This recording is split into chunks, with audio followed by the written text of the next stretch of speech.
નમસ્કાર મિત્રો સ્થાનિક સ્વરાજની તાલુકા અને જિલ્લા પંચાયતની ચૂંટણી ચાલી રહી છે। તમને પણ ખબર જ હશે કે ભાજપ સરકારે ઘણા બધા ઉમેદવારોને ધાકધમકી આપી અથવા તો પૈસા આપી અને ફોર્મ પાછો ખેંચાવો, કારણ કે એમનામાં લડવાની હિંમત નહોતી। પણ મિત્રો, શું એથી બિનહરીફ ચૂંટણી ગણી શકાય?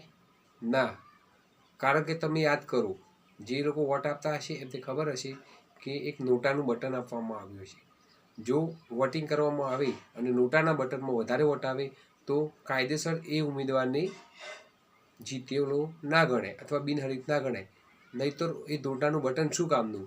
જો તમને આનો કોઈ નિયમ ખબર હોય તો ચોક્કસથી કોમેન્ટ કરજો। બાકી નોટાના બટન મૂકવાનો કોઈ મતલબ જ નથી બનતો ઈવીએમમાં। મિત્રો, આ વિડીયો જરૂરથી શેર કરજો જેથી બીજા લોકોને પણ જાણ થાય।